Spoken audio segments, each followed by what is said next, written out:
I'll now call to order the City County Council meeting for Monday, June the 18th, 2018. And we'll begin our meeting with the prayer and Pledge of Allegiance led by Councilor Feaster. Good evening, everyone. Could you join me in an attitude of prayer? Father, we come before you tonight with bowed heads, humble hearts, and quiet minds to thank you for the many blessings and opportunities that have been given to each of us. We come together from many walks of life and backgrounds to make decisions to better the lives of those we represent in our districts. Help us to open our minds to your guidance. As we prepare to do our duties tonight and each day, please give us the vision and purpose to keep principles high and unselfish. Give us your wisdom to see the best solutions and the courage to find a way to make that solution possible. Give us a desire to make the sacrifices and compromises that are necessary to make the changes needed that will bring healing and leadership needed in our community. We ask your blessing upon this council and this time for deliberation and decision-making. Help us to look at the big picture as we deliberate to make decisions that benefit our community. Help us to incorporate the various skills and experiences represented here in this body as we conclude the best course to take to support and protect the people we are elected to represent. Help us to grow in knowledge and skills that we might serve you and our community in a safer and more efficient manner, making our community a better place to live and grow. We thank you for the freedom to assemble here, to make those decisions. We ask your special protection for those men and women who fought and continue to fight for those freedoms, and for the public safety personnel who keep us safe here in Marion County. We ask your blessing on all who contribute to the quality of our city, from the folks who fix our streets, those who serve in this building, those who make our parks an oasis for relaxation, and all who work daily to make our city the great place it is. We ask all this in the name of the one we each call holy. May you all be in the palm of his hand. Amen. Please join me in the Pledge of Allegiance. I pledge allegiance to the flag of the United States of America and to the republic for which it stands, one nation, under God, indivisible, with liberty and justice for all.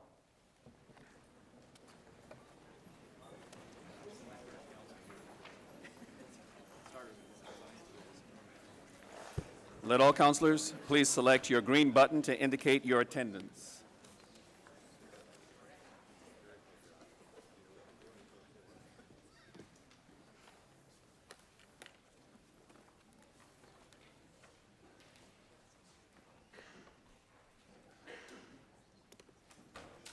There are 24 members present. Councilor Clay has asked to be excused. The next item on our agenda is introduction of guests and visitors. Councilor Johnson.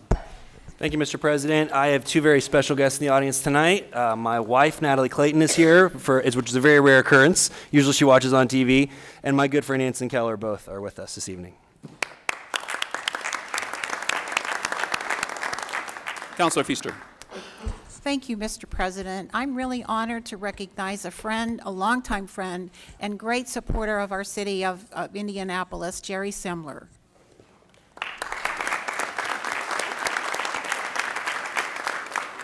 Councilor Adamson.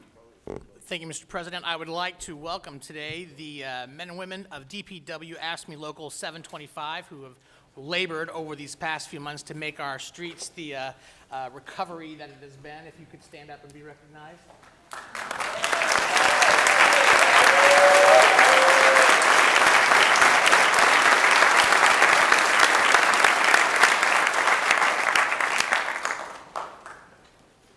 Councilor Oliver. Yeah, thank you, Mr. President. Mr. President, also the President of the Central Labor Council, Mr. David Bride, is with us this evening. David, would you please stand, please?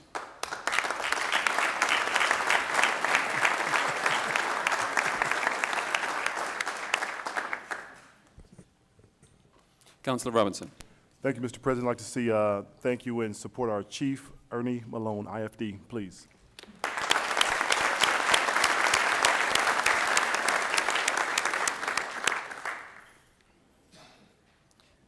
The next item on our agenda is official communications. Madam Clerk.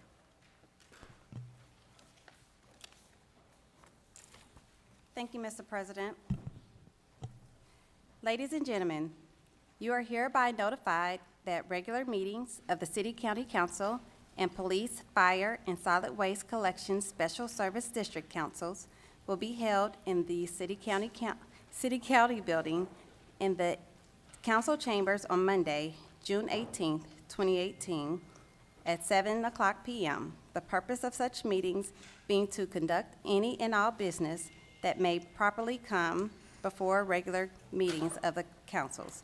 Sincerely, Bob Osley, President, City County Council.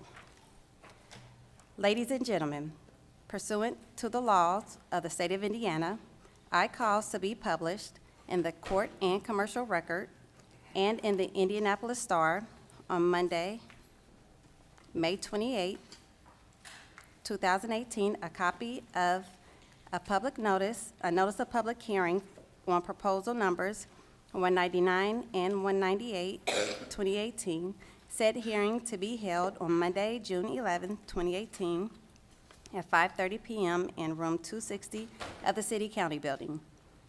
On proposal numbers 212 and 213, 2018, said hearing to be held Tuesday, June 12, 2018, at 5:30 p.m. in room 260 of the City County Building. And on proposal numbers 195, 196, 203, 204, 207, 209, 210, and 220, 2018, said hearing to be held on Monday, June 18, 2018, at 7 p.m. in the Public Assembly Room of the City County Building. Respectfully, Sarita Hughes, Clerk of the City County Council. Ladies and gentlemen, pursuant to the laws of the state of Indiana, I cause to be published in the Court and Commercial Record and in the Indianapolis Star on Monday, June 4th, 2018, a copy of a notice of public hearing on proposal number 210, 2018, said hearing to be held on Monday, June 18th, 2018, at 7 p.m. in the Public Assembly Room of the City County Building. Respectfully, Sarita Hughes, Clerk of the City County Council. Ladies and gentlemen, I have approved with my signature and delivered to the Clerk of the Council, Sarita Hughes, the following ordinances. Fiscal Ordinance Number 6, 2018, General Ordinances, Ordinance Numbers 38 through 44, 2018, Special Ordinance Numbers 4 and 5, 2018, General Resolution Numbers 12 through 14, 2018, Special Resolution Numbers 14 through 21, 2018. Joseph H. Hogsett, Mayor. Mr. President, this concludes the official communications. Thank you, Madam Clerk. The next item on our agenda is the adoption of the agenda. Do I have consent? The next item on our agenda is approval of journals for May the 21st, 2018. Do I have consent? We will now proceed to presentation of petitions, memorials, special resolutions, and council resolutions. The first item on our agenda is proposal number 168, introduced by Councilors Adamson, Gray, and Oliver, which recognizes retired Indianapolis Fire Department Lieutenant Charles E. Smith.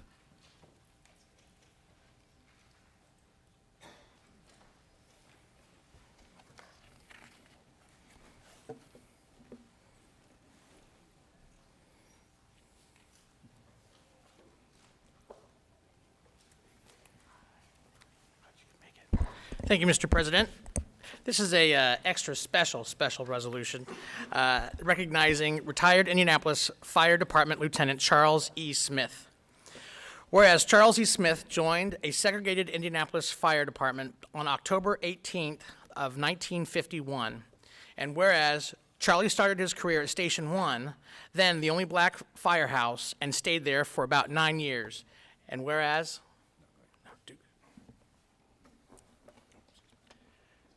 Whereas, after after the desegregation of IFD in 1960, Charlie spent several years at Station 7 and 10 before returning to Station 1 as a lieutenant. And whereas Lieutenant Smith continued to serve at Station 1 until his retirement on October 31, 1993. And whereas Lieutenant Smith passed from this life on Saturday, April 3rd, 2018, as the last surviving African-American firefighter who joined IFD before desegregation. And whereas Lieutenant Smith and others like him helped change the face of IFD and transform it into the nationally recognized department it is today. Now therefore, Be it resolved by the City County Council of the City of Indianapolis and of Marion County, Indiana. Section 1, the Indianapolis City County Council proudly recognizes retired Indianapolis Fire Department Lieutenant Charles E. Smith. Section 2, the council recognizes the African-American trailblazing firefighters like Lieutenant Smith who endured opposition and continue to serve, helping to make IFD the diverse force it is today. Section 3, the council extends its deepest sympathies to the family, friends, and fellow firefighters upon the passing of Lieutenant Smith. And Section 4, the mayor is invited to join in this resolution by affixing his signature hereto, which he has done. And Section 5, this resolution shall be in full force and effect upon adoption and compliance with IC 363414, and I so move. Motion's been properly moved and seconded. All those in favor signify by saying aye. Motion carries. Back to the speakers. Thank you, Mr. President. I'd like to have, who's going to speak? Our Fire Chief Malone, we'll have him speak, and then maybe a family member would like to join. No, she says no. All right, thank you. On behalf of the fire department, just a very little bit about Charlie. If you went to Station 1, you know, Charlie took the time. He didn't just teach you what was in the textbooks. He took the time to show you everything he thought you may need to know during the course of your career. One thing I've grown to appreciate, and I hope like many of you in this room, that many of the chairs that we sit in today would certainly not have been possible if not for people like Charlie Smith who stood up. I'm keenly aware of that sacrifice. Our folks in these positions, you know, our citizens don't ask us to lead them by showing examples of our power. They want us to lead by showing the power of our example, and I take that with us every day. He believed in that. Charlie did that, and we thank him for that. We thank his family for sharing him with us. I'm a better man, and I believe a better firefighter from knowing him and others like him. So we thank you for bestowing this honor on him. It's well-deserved, and on behalf of all the men and women of our department, we again say thank you, Charlie, and thank you to the council, and thank you to his family.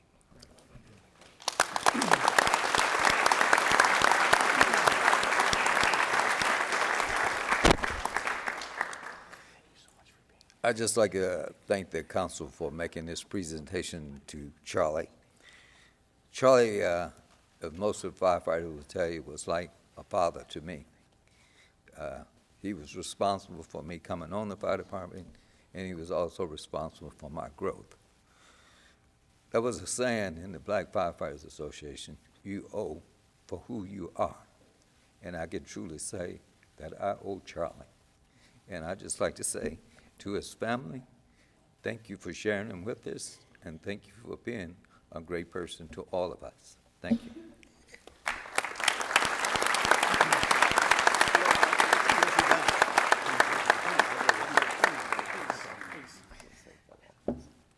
To everyone that's here, on behalf of my father, my sister, and the rest of my family,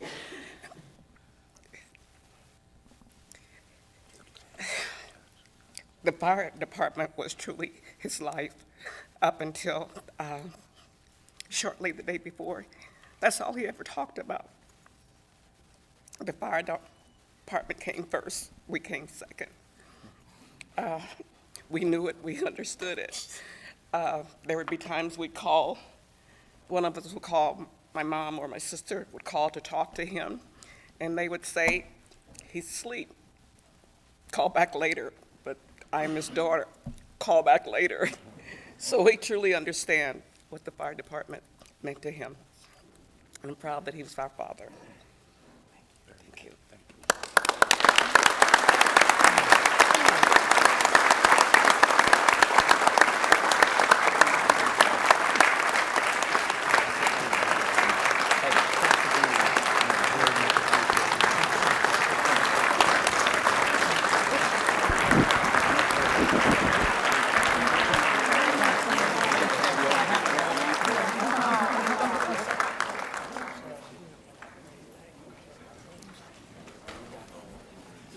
I didn't know him, but I feel like I did through all the stories.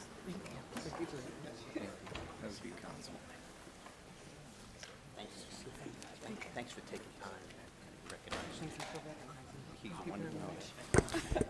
The next item on our agenda is proposal number 241, introduced by Councilors Cordy, Jackson, Ray, and Johnson, and honors Warren Township Superintendent of Schools Dina Cushenberry upon her retirement. Mr. President, I just received a text from Dr. Cushenberry, and she had an emergency and will not be able to attend, so I respectfully request a postponement on this. All right, moved and seconded. Second? All those in favor? Thank right. you. The next item on our agenda is proposal number 242, introduced by Councilors Osterly and McQuillan, which recognizes Financial Center First Credit Union under the leadership of their President and Chief Executive Officer, Kevin Ryan, for receiving a nearly unprecedented 4 national awards for financial literacy and community outreach.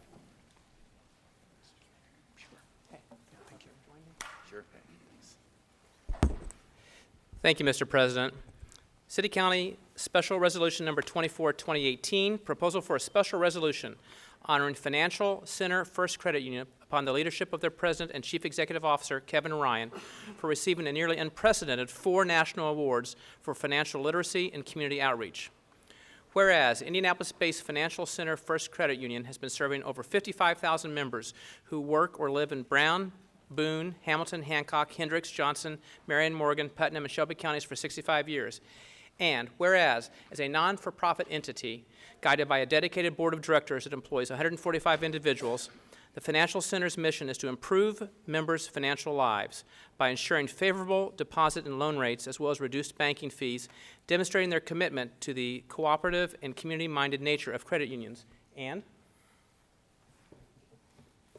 Whereas J. Kevin Ryan, a certified financial services professional and executive and graduate of Ball State University, has been the president and chief executive officer of Financial Center First Credit Union, the 5th largest credit union in Indianapolis since 2009. And whereas, under CEO Ryan's leadership, the Financial Center received 4 distinct honors awarded by the Credit Union National Association at their National Government Affairs Convention in Washington, D.C. on February 28, 2018. The Financial Center was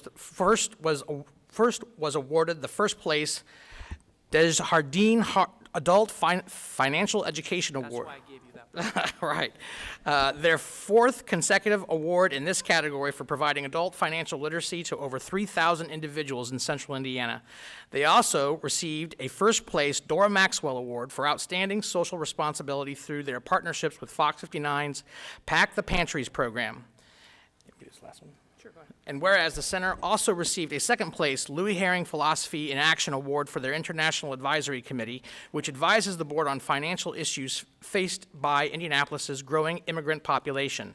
Finally, they received an honorable mention in Desjardins Youth Financial Education Award and for providing guest lectures, financial education materials, and scholarships for local high school students. And whereas Mr. Ryan explains, we may not be the biggest credit union, but I would venture to say we have the biggest heart. I have to thank our board, our members, and our staff for their commitment to improving not only the financial lives of our members, but the lives of everyone in the community we serve. Now, therefore, let it be resolved by the City County Council of the City of Indianapolis and Marion County, Indiana.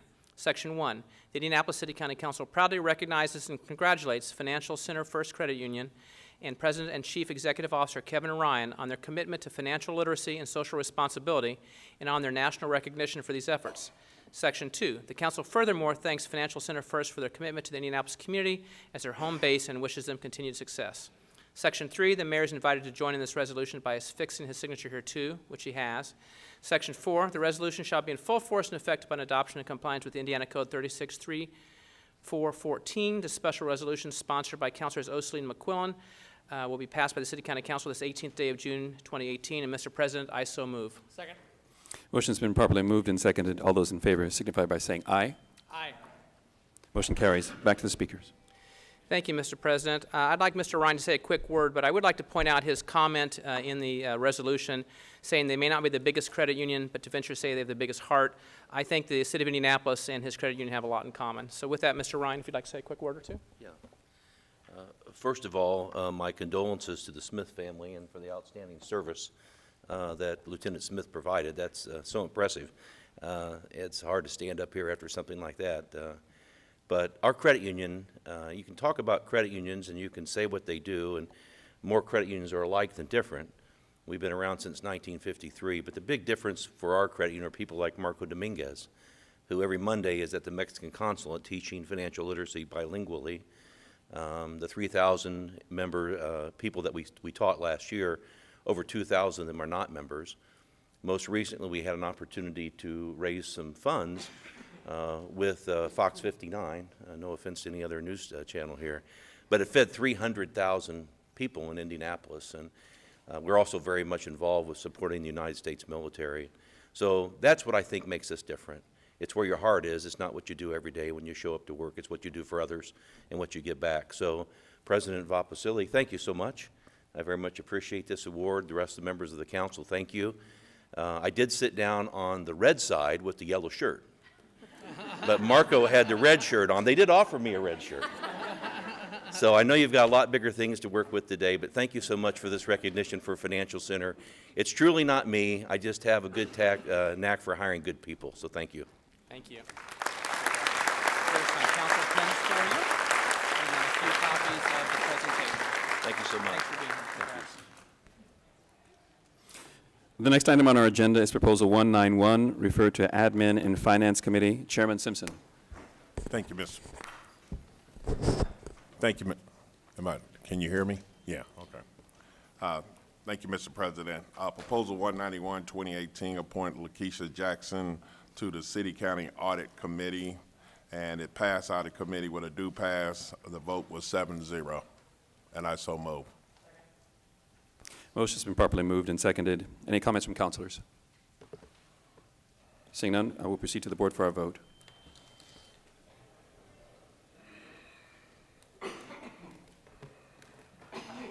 Motion carries 24-0.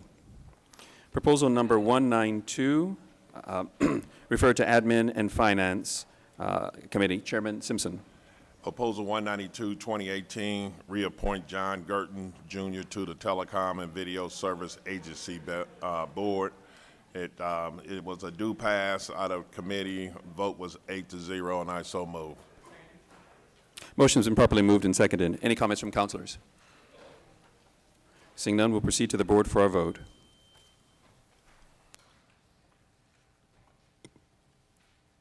The motion carries 24-0.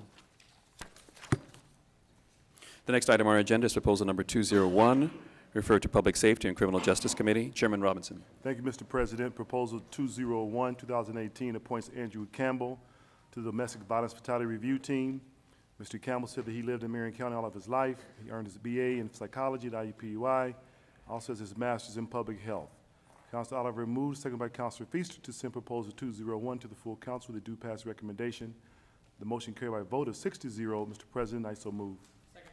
Motion has been properly moved and seconded. Are there any comments from councilors? All right, seeing none, we'll proceed to the board for our vote.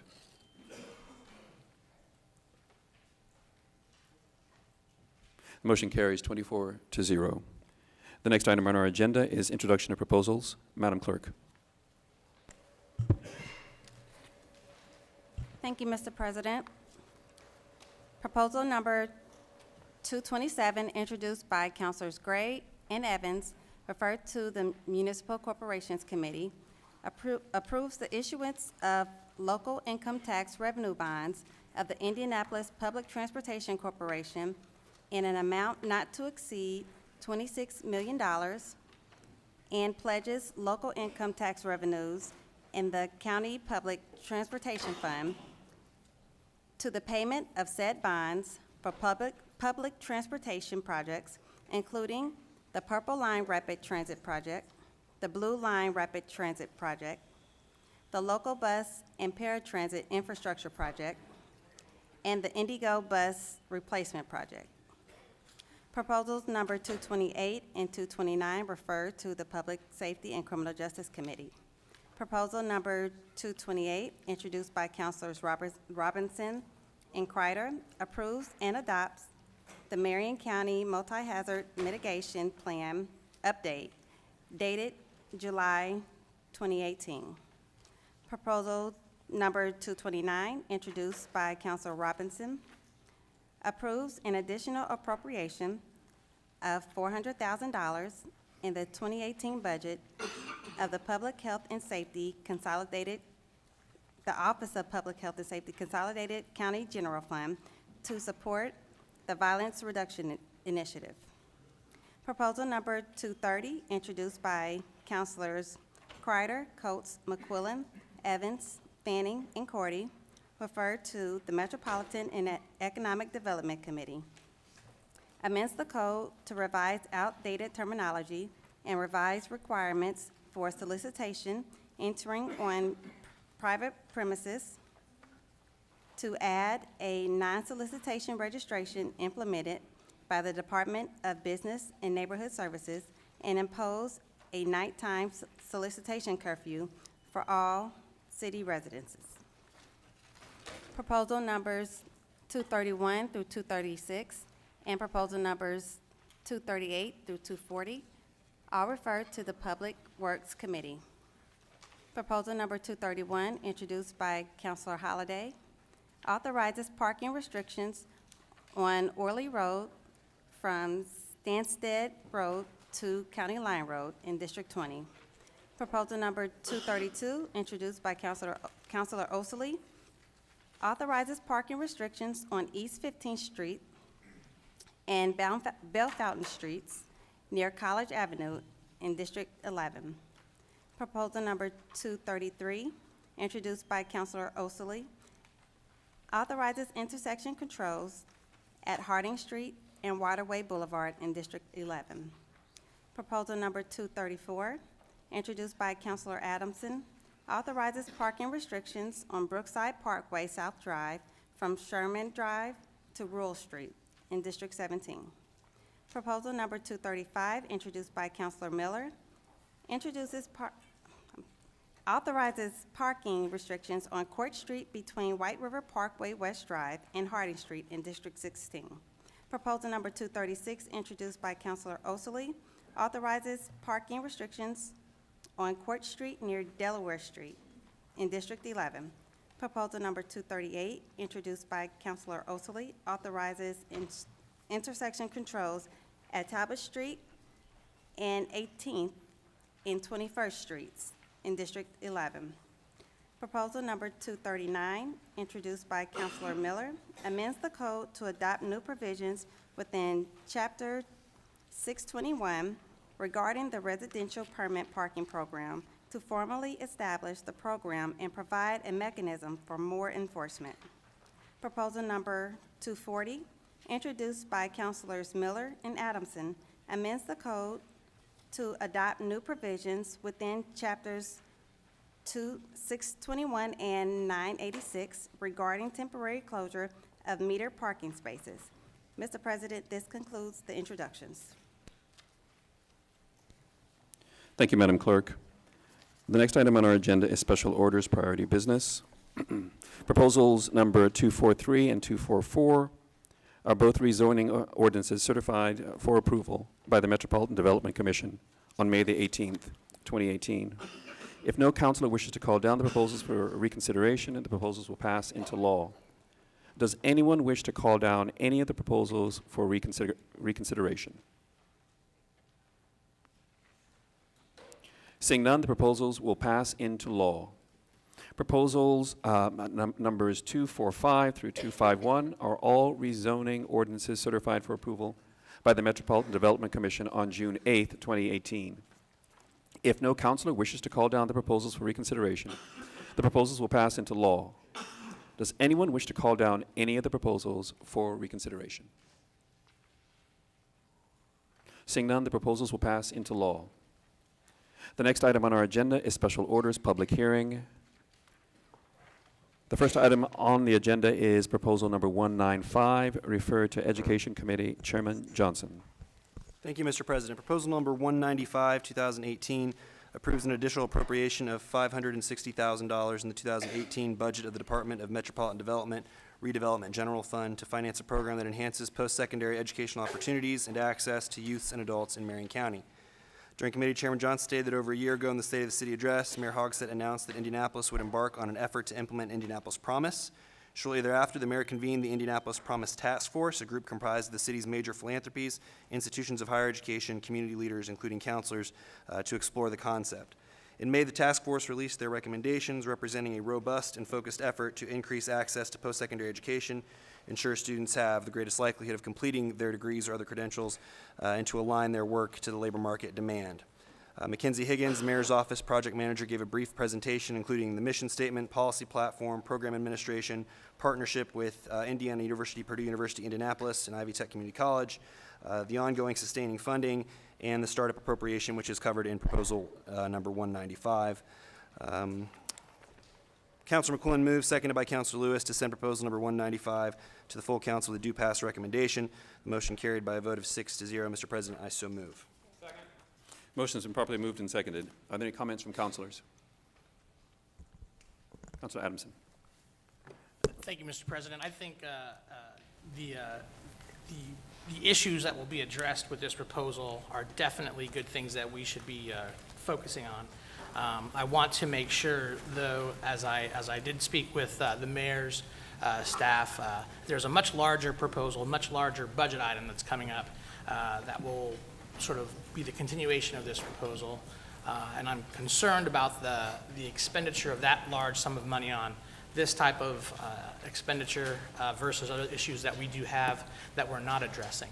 So while I will support this proposal today because I think it is good to give it a shot, I do have concerns about this going forward to make sure that we're at least addressing what I do know to be our obligation to fund. So I will be supporting this, and I encourage my colleagues to do the same. Thank you. Thank you.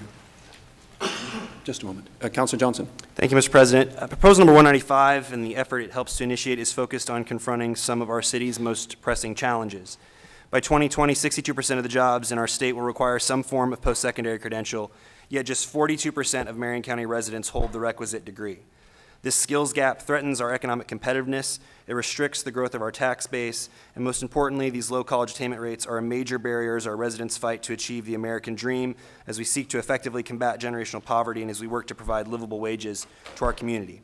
Simply put, in the face of a rapidly shifting labor market, a college degree or other certificate may be the single most important mechanism for entry into the middle class and for providing overall upward mobility and inclusive growth. As a city, we cannot simply say that this is someone else's problem to fix. Tonight's vote is about increasing access to post-secondary education, ensuring students have the greatest likelihood of success, and aligning our labor market demands for residents to achieve jobs not just today but tomorrow. This vote marks a very big move for our city, and I'd ask all my colleagues to join me in supporting proposal number 195. Thank you. Councilor McQuillan. Thank you, Mr. President. As a co-sponsor of this proposal, I'm very excited about seeing what we can do with this initial investment. But I do have some concerns that were just shared by Councilor Adamson and others in the room.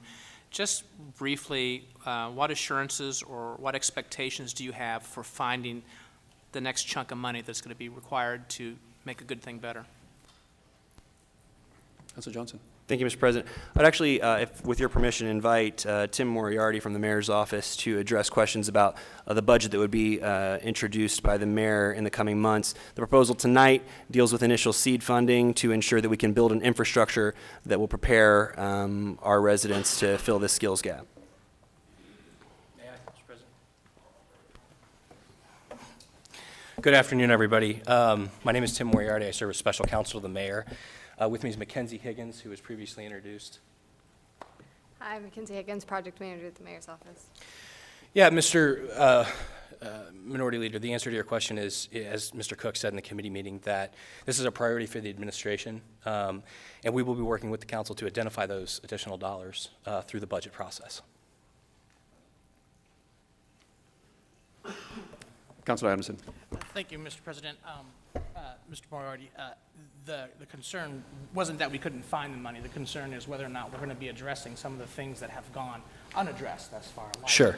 the proper staffing of animal care and control in particular. Sure. No, I mean, I think all of those are things that are open for discussion in the budget process, and our commitment to you is that just as we're coming to the budget process with this is a priority, I understand all counselors have priorities, and that's the discussion we want to have, or what are your priorities, what are our priorities, and how can we get all of our priorities across the finish line.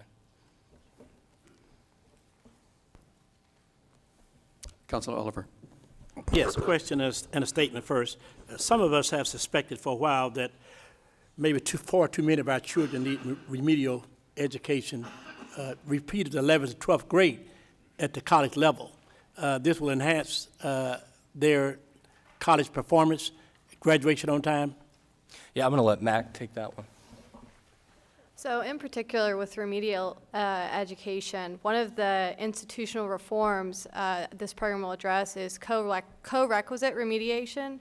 So what that means is that if a student is in need of a remedial course, they're taking that course alongside the credit-bearing course, so at the exact same time.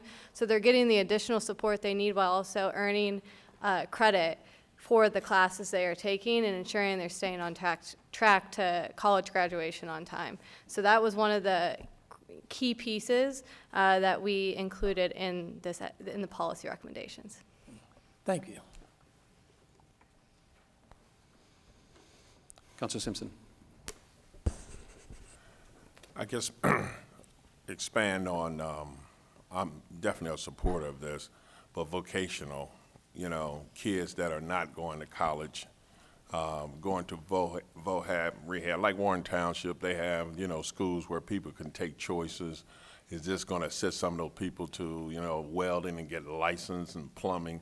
I mean, the shortage out here in our community is amazing when all the plumbers and all the carpenters and all those folks done disappeared, retired, and people run around all the time. Joe, do you know somebody? So I guess the question is, how does this support vocational people that don't want to go to college but don't want to get on a track to get their license and stuff like that? So oftentimes with Promise programs, they're focused on either a 2-year institution or a 4-year degree program. And one thing that I'm very proud of is you can get a lot of those certifications at Ivy Tech, and this covers certifications, 2-year degrees, and 4-year degrees. So we're really trying to meet people and skill them up to the available jobs. And you're right, there is a shortage of all of those careers. They're good paying jobs, and we need people to have the certifications necessary to complete them. So we're excited that that's covered in the program.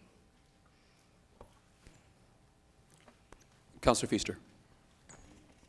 Thank you, Mr. President. So because this subject is opened up, and for those that are watching, they may not be familiar with the program, it is what it says, but my question to Councilor Johnson when we talked was, is this open to every school? Is it open to charter schools? Is it open to township schools? Is it open to all the schools? Yeah, so the scholarship funding piggybacks on 2 state programs, 21st Century Scholars and Higher Education Award recipients.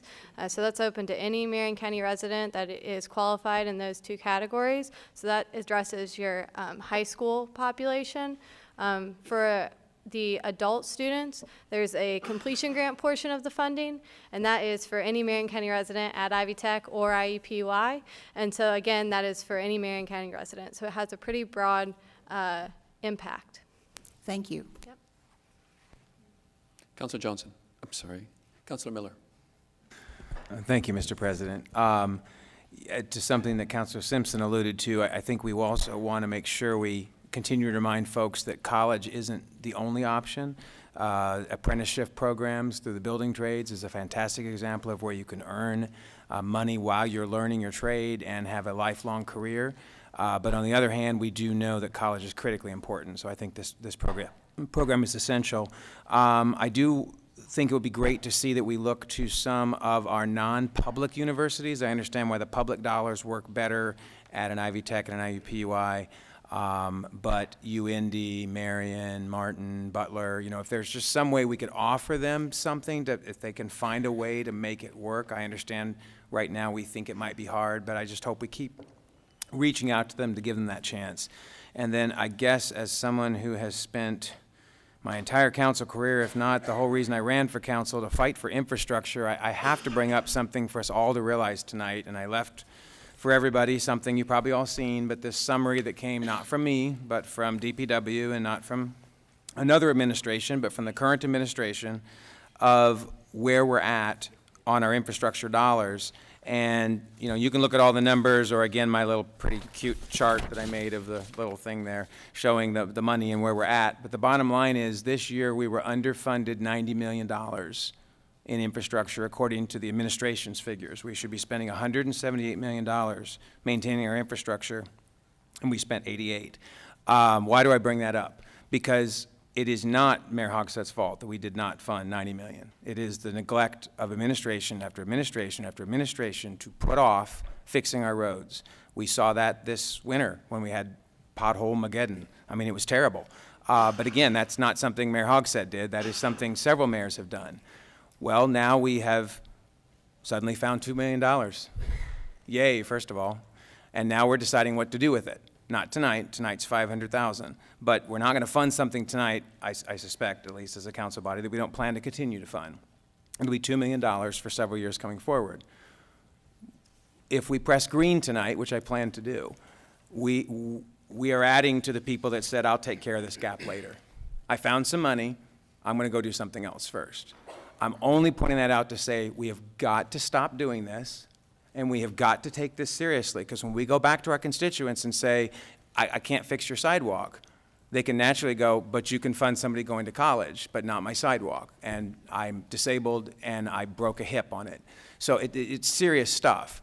But I do tend to agree that human capital will win out over hard infrastructure 9 times out of 10. And that's why we have this gap. So I'm just having us all acknowledge it. We are doing the same thing that's happened for the past probably 40 years. We found more money and we put it somewhere else. But I think this is an excellent place to put it. And I commend Councilor Johnson for his work on this, and I am happy to support this program. Thank you, Mr. President. Councilor Evans. Thank you, Mr. President. I rise in support of Proposal 195, and primarily I had some concerns very early on, and as I talked to the administration and others about this and dove into this, it became very clear that this was an investment, that this was helping students who were going to primarily 2 universities in the city of Indianapolis who were likely to probably stay in Indianapolis.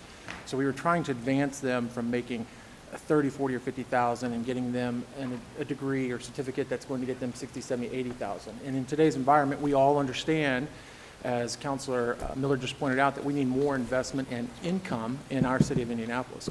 So that is why I moved over to support this, because it may not pay off today, but it's going to pay off in 5, 10, 15, 20, 25 years. That, and I also wanted to say we'd like to keep them here rather than go to Carmel and, you know, play with the Greyhounds, right, Mr. Moriarty? Certainly want to keep those income tax dollars here so we can pay for infrastructure. Councilor Adamson. Thank you, Mr. President. Just to address 2 things. First, what Councilor Evans mentioned, I agree 100%. This is an investment, but it has a return on that investment. That's the beautiful thing.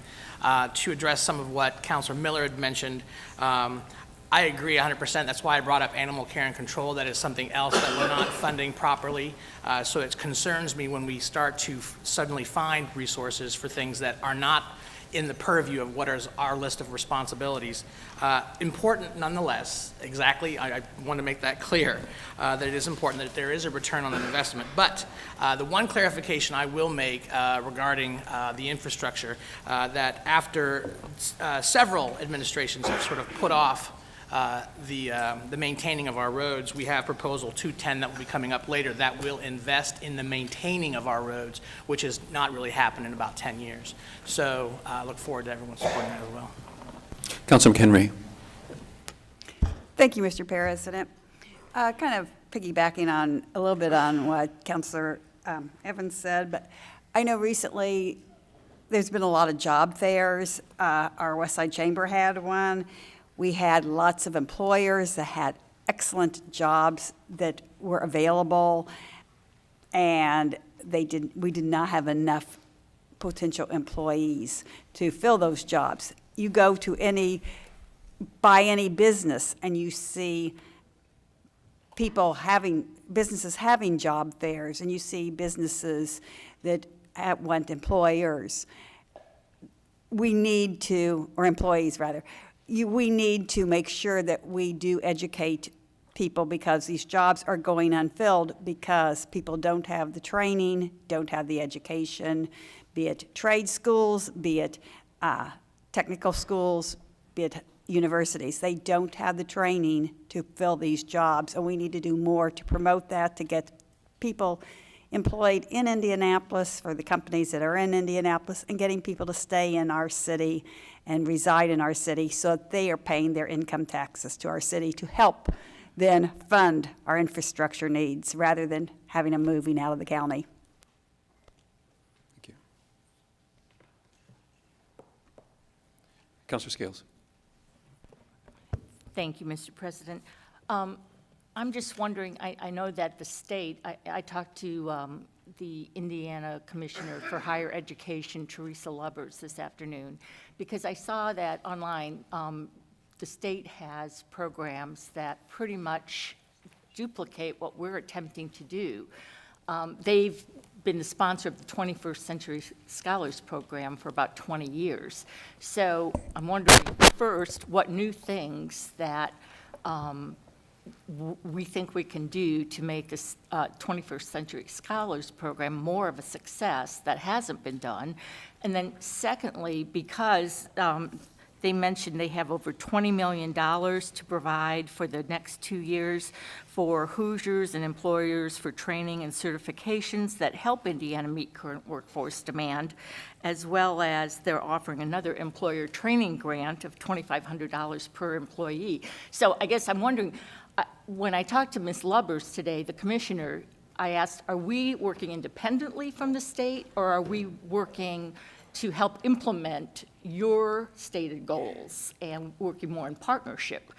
And she said more in partnership. And so I asked whether state dollars would be forthcoming for these kinds of programs, which again, many of them are equivalent, if not equal, to what they're attempting to do. So shouldn't we be waiting before we take money that we so need in our budget and wait to see what might come from the state before we start implementing very similar programs to what they're trying to implement?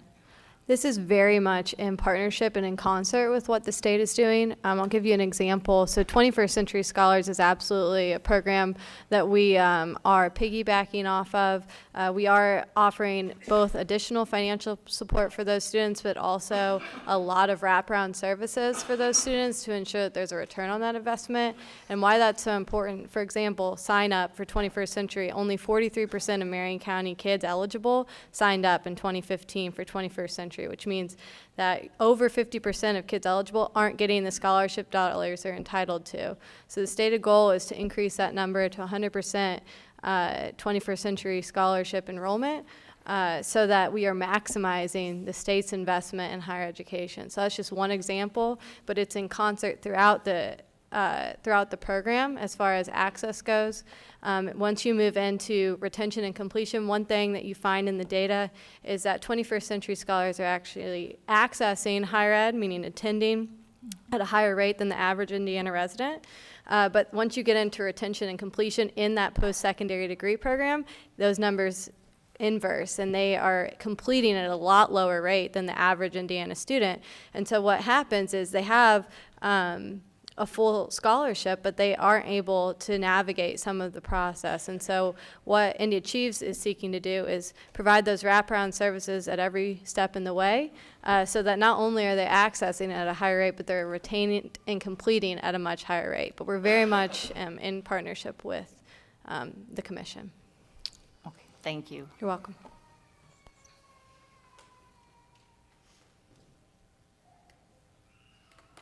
there anyone else in the audience that would like to speak to Proposal 195? All right, seeing no one, additional comments from councilors? Seeing none, we will proceed to the board for our vote.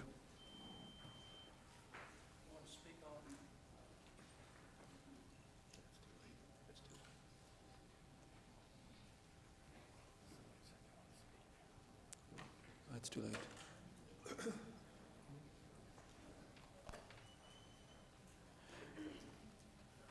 The motion carries by a vote of 21 to 3. The next item on our agenda is proposal number 196, referred to Metropolitan Economic Development Committee. Chairwoman Lewis. Thank you, Mr. President. Proposal number 196 approves additional appropriation of $850,000 in the 2018 budget of DMD for environmental remediation of 2 brownfield sites and to meet contractual needs for permanent supportive housing. Director Emily Matt, DMD, and Rusty Carr, CFO for DMD, appeared before the committee and gave a brief presentation. In 2002, DMD acquired Titan LaSalle via tax delinquency and court order. DMD formally requested $800,000 in additional Character 3 appropriation to fund activities and implement the IDM approved work plan for a formal Titan LaSalle facility. The proposal passed out of committee by a vote of 10 to 0, and Mr. President, I so move. Second. Motion has been properly moved and seconded. Any comments from councilors? Councilor Gray. Could you give me the locations of the two brownfield sites?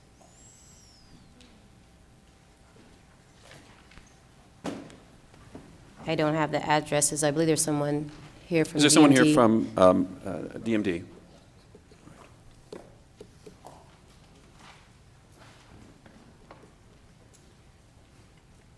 President, members of the council, Rusty Carr, CFO of DMD. I believe it's 323 East LaSalle. I think it's close to the Christian Park neighborhood on the near east side.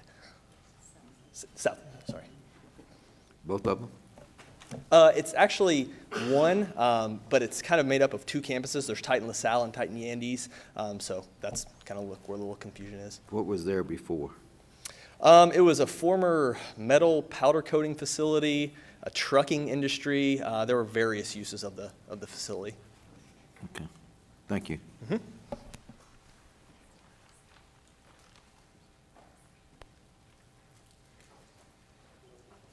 Are there any questions from fellow councilors? Seeing none, is there anyone in the audience that would like to speak to Proposal 196?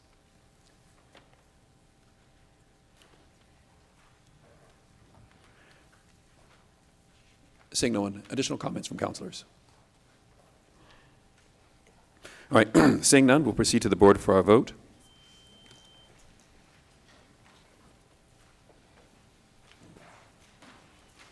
Motion carries by a vote of 24 to 0. The next item on our agenda is proposal number 203, referred to Public Safety and Criminal Justice Committee.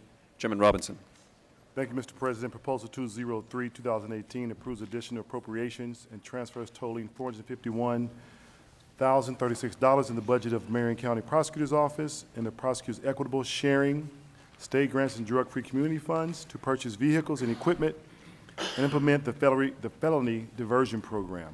Charnette Gardner, Chief Counsel of the Marion County Prosecutor's Office, stated that this proposal is for the purchase of vehicles. She said that they will have 16 vehicles that are old with high mileage and spending a lot on repairs. Ms. Gardner said that these funds can be only used for certain things. They have to spend it by the end of the year, or they'll lose it. Councilor Simpson moved, seconded by Councilor Feaster. Send proposal 203 to the full council. They do pass recommendation. The motion carried by a vote of 6 to 0. Mr. President, I so move. Motion has been properly moved and seconded. Are there any comments from councilors? Seeing none. Is there anyone in the audience that would like to speak to proposal number 203?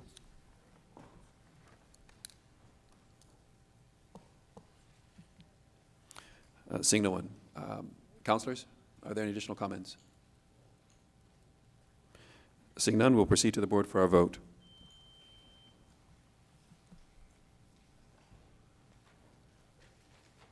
The motion carries by a vote of 24-0.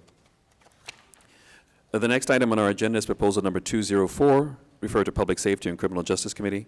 Chairman Robinson.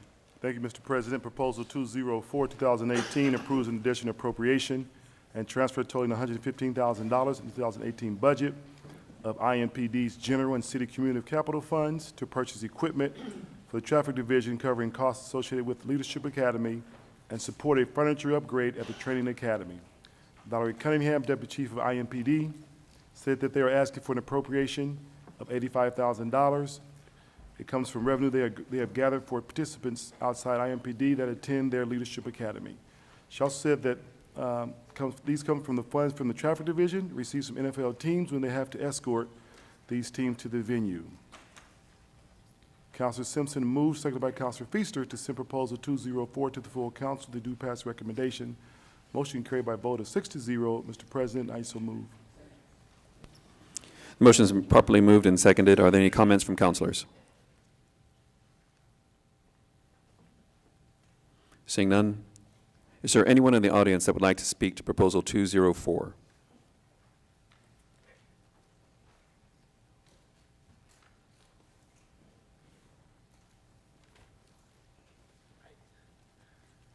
Can I just ask a question about it? Or my name is Ethan Evans. I just had a quick question. So what was like the specific equipment that would be purchased with it, the money? Or do you have that information available? Or? If Deputy Chief is here, she can answer that, Mr. President. I'm looking forward through the notes here.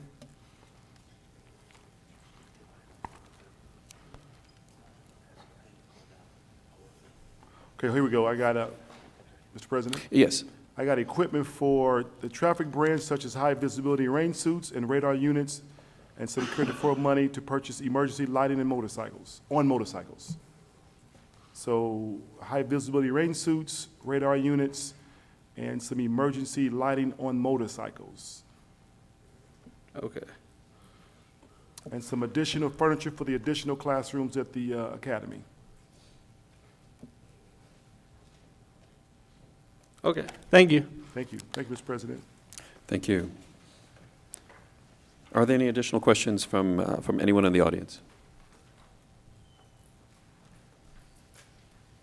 Seeing none, any additional questions or comments from fellow councilors? Seeing none, we'll proceed to the board for a vote.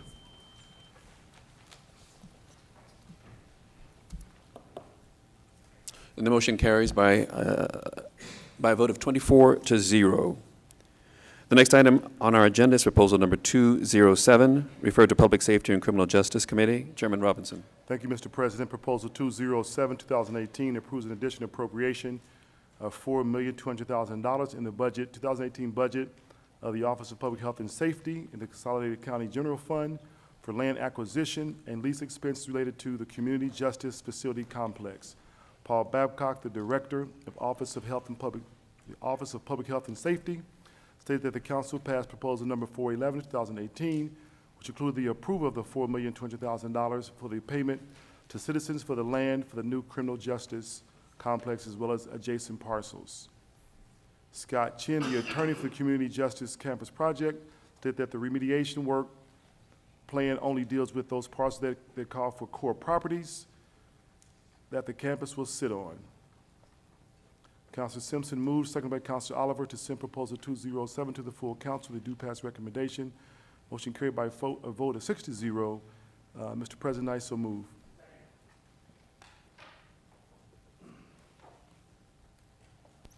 The motion has been properly moved and seconded. Are there any additional comments or questions from councilors? Mr. President, Mr. Babcock is present.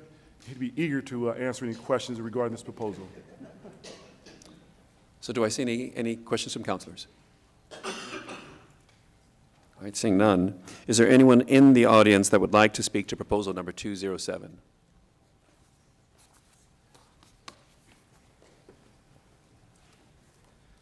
Hi, me again. Sorry. Ethan Evans again with Indy 10. And I just wanted to ask, so was this 4.2 million in the original funding model for the, was it 565 million? Was that in the original funding model proposed? I see our CFO prepared though, but Mr. Babcock may want to come up and answer that question. I'm not sure. I'll be more than happy to. Okay. Mr. Baker. All right, CFO. Mr. right. President, I'm sorry. All right. Mr. President. Since I am on the finance team, Mr. President, Thank you, Mr. CFO. yeah, the original estimate was 571 million. 571, sorry. This was not a part of it, only because we are purchasing more property than we anticipated. In negotiations with Citizens, they offered up much more acreage than for redevelopment purposes. The 4.2 was negotiated price. We are taking the funding from a refunding of our water works debt that we took out years ago. And from that refunding, we estimate we're going to save about 12 to 14 million in debt service. So we're asking the council to take 4.2 million out of that savings to purchase the land. So you're saying that it wasn't a part of the original funding model and you were offered more land to purchase it? During negotiations, they asked us if we wanted to buy all the parcels surrounding that particular, the particular parcel we wanted for the jail and the courthouse. And looking at the price and looking at the opportunity to redevelopment that entire area, we as staff thought it was beneficial for us to go ahead and buy the entire area so we can redevelop it as one package. So you didn't need it though when you originally planned it? Well, yeah, that's true, but I will tell you things are changing by the day. So whenever we see an opportunity, we're going to ask the council if they want to take advantage of it, and that's why we're here tonight, to ask their permission. Okay. All right. Thank you.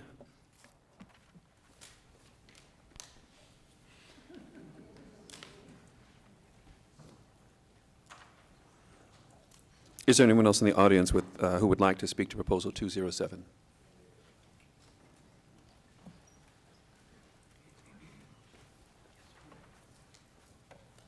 Good afternoon. My name's Antonio Lipscomb. As we hear what's going on as far as the developments of the Justice Center, I do have a concern when you look at what's going on in relations to the vocational aspect of the center, or the vocational aspect of the Justice Center being built. As we just heard, over $500,000 was given to a program that the council just passed for. But when you look at the disparity of the numbers as it relates to who participates in building the projects and also those who are employed to do these type of projects, when you look at the percentage of the workers, okay, when you look at that, you'll see that there's 2.9% of women that participate in the workforce of those projects, and you have about 38% Hispanic, while only about 8.6% of African Americans participate in the construction process. Very well be fitted for $500,000 to go to that program that was just passed, but I do a vocational training program that primarily helps minority and particularly African American men do construction. And so we do want to make sure that we are aware of the council that this is a real need for minorities and particularly African American men to be a part of this process. When you look at African American men, we make up 6.5% of the American population, yet we represent 40.5% of the prison population.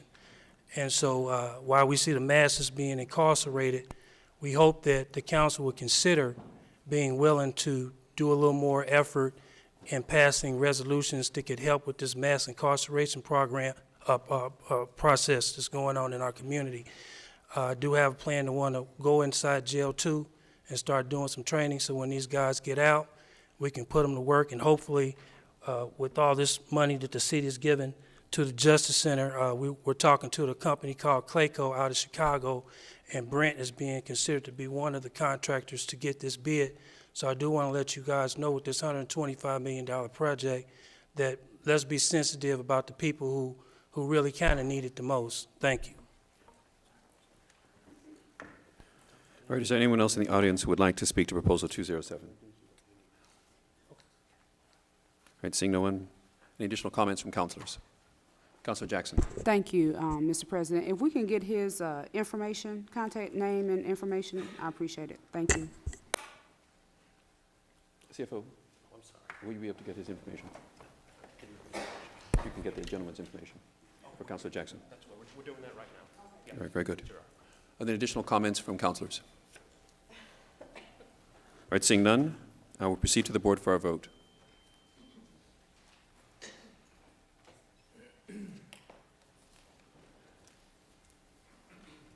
The motion carries 24-0. The next item on our agenda is proposal number 209. Refer to Public Works Committee, Chairman Adamson. Thank you, Mr. President. Proposal 209 approves an additional appropriation of $1,920,000. I'm sorry, $1,920,000 in the 2018 budget of the Department of Public Works Solid Waste Collection General Fund to purchase new heavy side loader trucks for refuse collection. Dan Parker, Director of DPW, stated that solid waste was separated as a complete division from operations at DPW. He said the proposal is the next step in the major need that has been identified in solid waste for many years. He stated that the basic parameters for the proposal are an appropriation of dollars out of the fund balance for solid waste to fund equipment needs and purchase new solid waste vehicles. He also said that there are 75 total heavy equipment trucks in the solid waste division, but there are a number of them who are out of commission on any given time. He said the solid waste average amount of trucks that cannot be used because they are down. He said the solid waste fleet management charges are going up each year primarily because of the age of the fleet. He also said that in February, one of the trucks even caught on fire while the driver was en route. Councilor Gray moved, seconded by Councilor Coates, to send Proposal 209, 2018 to the full council with a due pass recommendation, and that motion carried by a vote of 9-0, and I so move. Motion has been properly moved and seconded. Are there comments from councilors? Seeing none. Is there anyone in the audience that would like to speak to Proposal 209?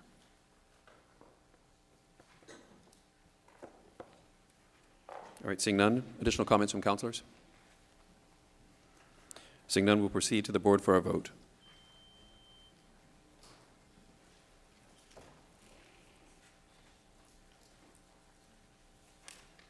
Motion carries 24-0. The next item on our agenda is proposal number 210, referred to Public Works Committee, Chairman Adamson. Thank you, Mr. President.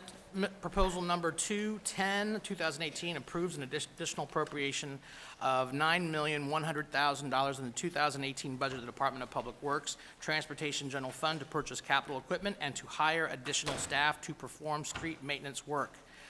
Ms. Hewitt, the CFO for DPW, stated that the request for the $10,848,065 is in characters 1 through 5 with the Transportation General Fund, and if approved, the money will be used to purchase capital equipment and to hire additional staff to perform street maintenance work.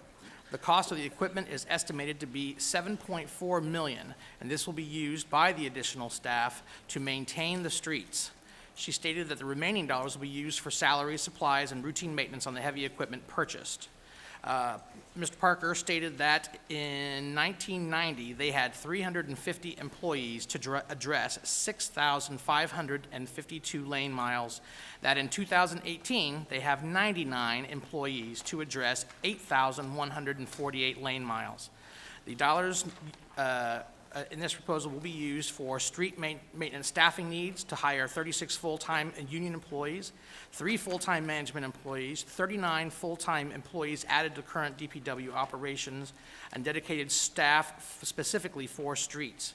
Street maintenance equipment needs of pavement milling machines, additional crack sealing equipment trailers, injection pavement patching machine, infrared pavement heaters, as well as startup costs for staff, supplies, and equipment that totaled $9.1 million, and annual operation costs of $4,384,500. Equipment information, infrared paving machines, backhoe loader, pavement milling machine, asphalt compactor, zipper milling machine, and spray injection patching equipment. Councilor Gray moved, seconded by Councilor Osley, to send proposal 210 to the full council with a due pass as amended recommendation, and that motion carried by a vote of 9-0, and I so move. The motion has been properly moved and seconded. Are there comments from councilors? Councilor Evans. Thank you, Mr. President. Unfortunately, I was not able to watch this committee, and I was wondering if someone from DPW could come down to speak a little bit more in depth about the maintenance of these roads and what that looks like. Very good. 36 Is there anyone in the room from the Department of Public Works?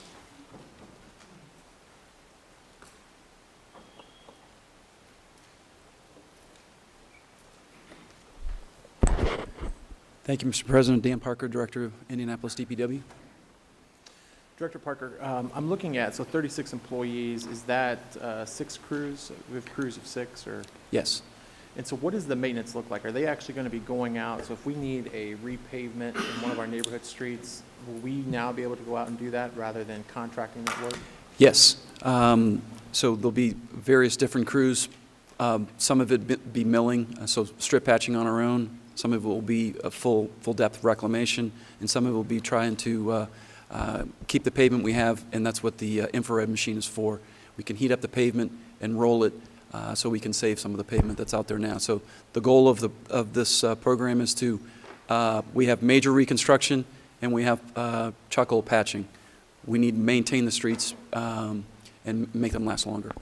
So with the additional 36 employees and the crews, will this allow us to actually do more repavement yearly? Yes, Councilor. Great. I'm 100% yes. Is that it? Are there any other comments from fellow councilors? Councilor Simpson, yes, you were next. Director, you don't need to walk off. Come on back up. Yeah, you walked off too quick. I know Steve is there, yeah, but I just a question.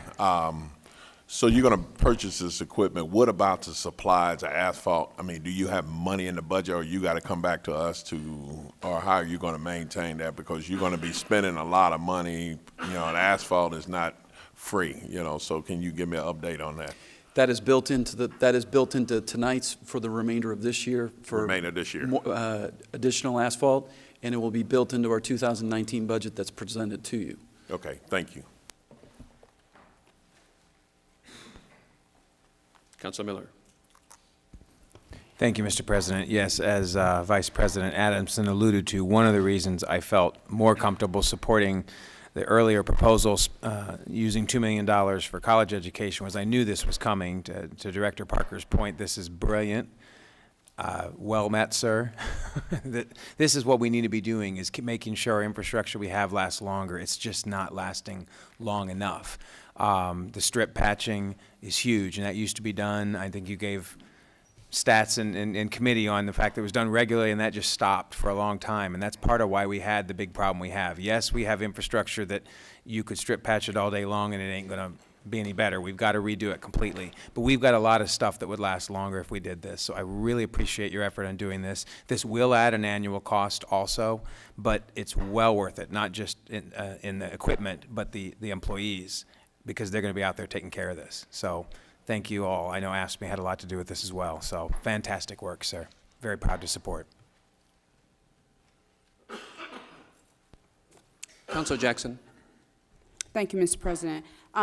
Director Parker, I just want to commend you, DPW, and your crew workers. I blow at them, I take pictures, I honk my horn, and to your internal responsive team. I mean, they've been very responsive when I forwarded email complaints or pothole concerns, and I mean, the turnaround has been 2 to 3 days, which I think with everything you have going on is a good success rate, because you've inherited a problem that was not yours, and you've taken a good step at and a stab at trying to help resolve that for our constituents in our city. So we appreciate that, and I just want to let you know I personally appreciate you guys, and thank you, DPW crews. Thank you, Mr. President, as well. Thank you.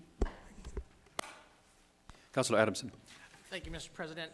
To just address the issue that Councilor Miller brought up, since we don't have the money to pave all the roads that we need to pave, it is important and imperative, really, that we are doing all we can to maintain the ones that we do install. And as those age, adding life to those roads, adding years to those roads, will give us the ability to pave even more roads rather than going back through and redoing roads that we've already done. So in the end, this will allow us to do more roads because we won't be redoing them, those that have already been done. So I just wanted to. Councilor Oliver. Yes, I didn't get to ask this question at the hearing, but I'll ask it now. This additional workers, is this to fill just the raw numbers, what the numbers were 8 years ago, as far as the workforce in DPW? Is this money going to fill in past attritional openers that were not filled, or new employees, expanding numbers? Do you know the numbers, what the numbers were 8 years ago? Council, I don't know the numbers from 8 years ago, but the numbers that Councilor Adamson mentioned that we did present, there were over 350 back in 1990 when we had 6,500 lane miles. And now we have 99 street maintenance personnel with over 8,150. So, Steve, do you want to take a crack at that? I can't tell you, but You yeah. gotta introduce yourself. Steve Quick, president of ASME Local 725. We might have had over 350 back in the 90s or whatever. And I just want folks to realize not only you talk about asphalt and paving and stuff like that, our guys do alleys, guardrail, a lot of other services for the taxpayers here as well. When he talks about the 99, that's what's left to do the lane miles that's left over. Also, I want to say the 36 is the beginning of what we need to do a more permanent repair. It ain't a fix-all. You know what I mean? It's the 36 additional folks that's going to be focused on base repair and strip patching throughout the community, just so folks know that. I don't want people to think we're getting 36 folks and all the roads will be fixed in 6 months. It won't be that. And I want to say thanks for the council. For the additional workers, this to do work that you were not doing before? We did, yeah. We haven't did this in years. We did it years ago. A lot of years ago, we used to do base repair and strip patching and stuff like that. So we need to get back in there to preserve the roads that we have existing right now. Oh, thank you very much. Thank you. Councilor Mascari. Thank you. When will you get this equipment and when will it be online? Well, with an affirmative vote tonight, we start placing the orders immediately. Some of it's going to take a little bit longer. You don't just go to a lot and buy some of this stuff off a lot. So our hope is that we'll be able to start hiring, start training. As the equipment comes in, it'll be ready. We'll have personnel ready. Our hope is that you'll see the first crews out there by Labor Day, and we'll be able to start fixing streets that you'll be able to see in neighborhoods and secondary streets to what the councilor said. For basically strips patching, go ahead and put down 228, 222, 228 Churchman Avenue, just off of Raymond Street. It's about 50 yards. 50 yards. Thank you. Are there any additional comments from councilors? All right, seeing none. Is there anyone in the audience who would like to speak to Proposal 210?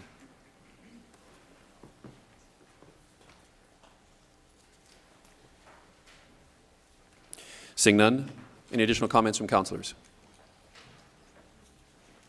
All right, seeing none, then we will proceed to the board for our vote.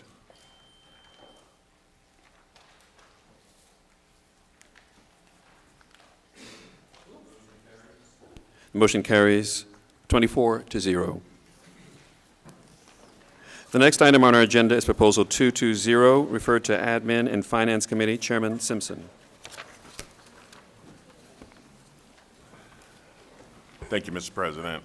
Proposal 220, 2018 approved additional appropriation of $220,000 in the 2018 budget of the Office of Audit and Performance Consolidated County Fund to cover the costs of the Marion County Sheriff Office comprehensive assessment of proficiency of executing of the Marion County Office, statute, and constitutional authority and responsibility. Basically, in short words, we will be performing an audit of the Sheriff's Office.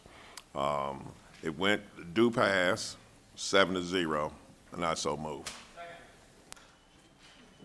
Motion's been properly moved and seconded. Any comments from councilors?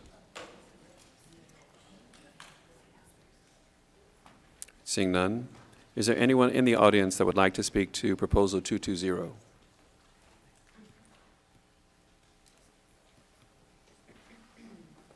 Seeing no one, additional comments from councilors?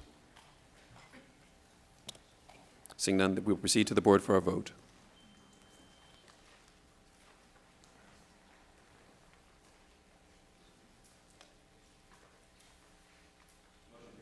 The motion carries 24-0.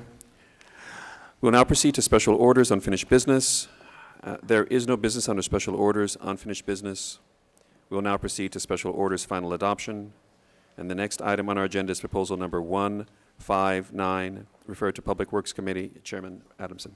Thank you, Mr. President. Proposal 159 authorizes a speed limit reduction to 25 miles per hour in various subdivisions within the Eagledale area bounded by Lafayette Road, 38th Street, High School Road, and 25th Street in Districts 6 and 10.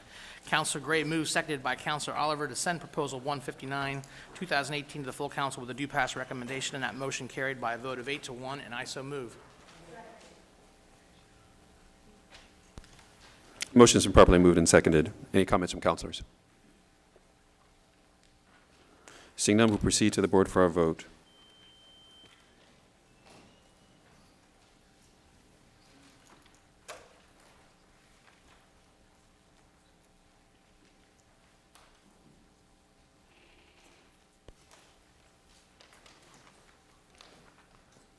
Motion carries 24-0.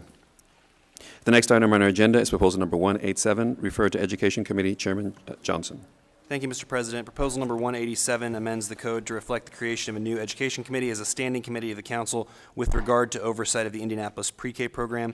Councilor McQuillan moves, seconded by Councilor McHenry, to send proposal number 187 to the full council with a due pass recommendation. The motion carried by a vote of 5-0. Mr. President, I so move. Motion's been properly moved and seconded. Any comments from councilors? Councilor Miller.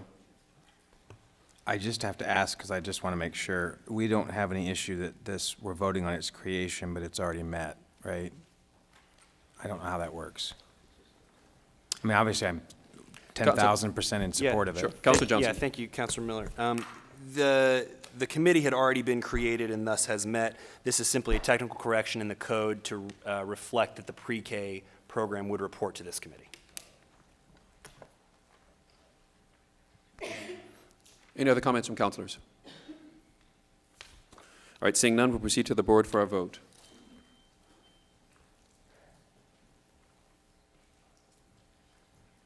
Motion carries 24-0.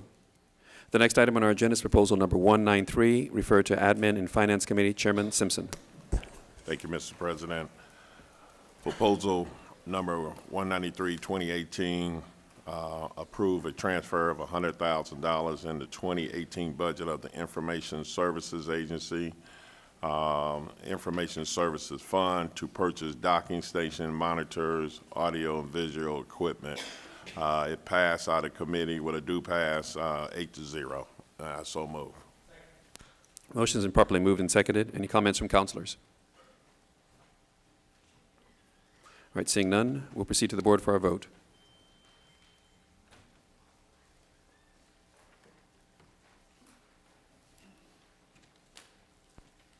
Motion carries 24-0. The next item on our agenda is proposal number 194, referred to Community Affairs Committee. Chairman Mascari. Thank you, Mr. President. Proposal 194 establishes a study commission on gaps and disparities in providing social services in Marion County to review and analyze information gathered from the service provider experts to recommend operational policy changing and potential long-term funding options for addressing the city's social services needs. I believe we have a motion to amend also. Yes, we do. With your permission, Mr. President, may I? Please, Councilor Jackson. Thank you, Mr. President. Mr. President, I move to amend Section 8 through 10 of the proposal number 194, 2018 by adding the underlying language and as a new section and renumbering sections 9 and 10 to read as follows. Section 8, budget. The estimate of a supporting budget for the commission's work is $2,500. Section 9, report. The commission shall make its final report to the council by May 31st, 2019. Section 10, this resolution shall be on full force and effect upon adoption and compliance with IC 36-3-4-14. Mr. President, I so move. The motion has been properly moved and seconded. Are there comments from councilors? Councilor Jackson. Thank you, Mr. President. I presented this at the committee meeting last Wednesday, and one of my colleagues asked for the budget. It was my first commission study and omitted, so I hope this fills you. We're not hiring any contractors or consultants or thousands of dollars, $2,500, and I hope that's okay, Counselor. Thank you, ma'am. All right, any additional comments from councilors? Councilor Mascari. Yes, I move we vote on it as amended. It was approved through the committee 4-1. I'll vote the amendment first, right? Go ahead. All right, so we've had a motion on the amendment? And we had a second on the amendment? All those in favor? Aye. Opposed? All right. Now, Counselor. Yes, it came out of committee 4-1, and I so move. As amended. As amended. All right. Motion has been properly moved and seconded. Any comments from councilors? Councilor Jackson. Thank you, Mr. President. I just want to talk about the seriousness of this study commission on its gaps and disparities in social services because of what's needed. I just want to highlight some data and statistics for you guys to think about. This laying the fundamental groundwork for analysis, expert witnesses, research, testimony for people who live this daily and walk this daily life of where this council can help change their lives. So 2013 to 2018, 773 murders here in Indianapolis. The average in Indianapolis at which someone is first arrested is age 12. That is for L1, L5 equivalent crime that is committed as an adult would likely face prison time. Between 3,000 and 500 reentrants return to Marion County annually. IMPD reports that both victims and identified perpetrators have significant felony criminal histories and more than 80% of murder cases. Justice-involved individuals are 50% less likely to go back to prison if they are employed. The 2018 homeless point in time count identified 39% of unsheltered homeless citizens have a felony criminal history in Marion County. There are 62 homeless veterans with housing vouchers from HUD-VASH who cannot find housing. 32% of our unsheltered homeless have a substance abuse problem, and 47% have a serious mental illness. So when you think about that data, we're paying for it, folks. We got to figure out where the gaps are and figure out how to fill them substantially with things that are going to work, like the proposals I've been hearing tonight, but to get the expertise data on where we should move as a body for this. Because overall, collectively, with all our services to include IMPD and the Marion County Sheriff Department, we're spending over $1 million a year based on these disparities and service gaps. So I urge my fellow colleagues to vote yes tonight, and thank you for your support. Councilor Adamson. Thank you, Mr. President. I have two things. One, I had asked to be a co-sponsor of this in committee. I just want to make sure the record reflects that as well. And to commend Councilor Jackson on this proposal. It is not only good policymaking. I think one of the interesting things was there were a number of people there who were there to attend another proposal that was being heard on gun violence in the city, and many of them responded to your proposal with interest on how they could be more involved in that process. So I just wanted to give a hat tip to Councilor Jackson on her work on that process. So thank you. Very good. Councilor Miller. Thank you, Mr. President. Same basic two comments. I would like to be a co-sponsor. I asked in committee, but I know that doesn't always get added in the agenda. And to further Councilor Adamson's point and Councilor Jackson's amazing work on this is the Indy Chamber has pointed out that we have a major socio-economic growth issue where if you're born poor, the chance that you die poor is extremely high. That is a major demotivator. But it maybe takes such a little bit to bridge that if we could just find a way to connect people. The jobs are there, but they can't get to them, or there's barriers, whether it's they're an ex-offender and can't get a job, whether they need better transit, better education. These are the gaps you're trying to fill. This is so huge, and it goes with what we're seeing the city doing as a whole and the council now joining in on it. So thank you. This is huge, and you've done a fantastic work on it. Additional comments from councilors? All right, seeing none, we'll proceed to the board for our vote.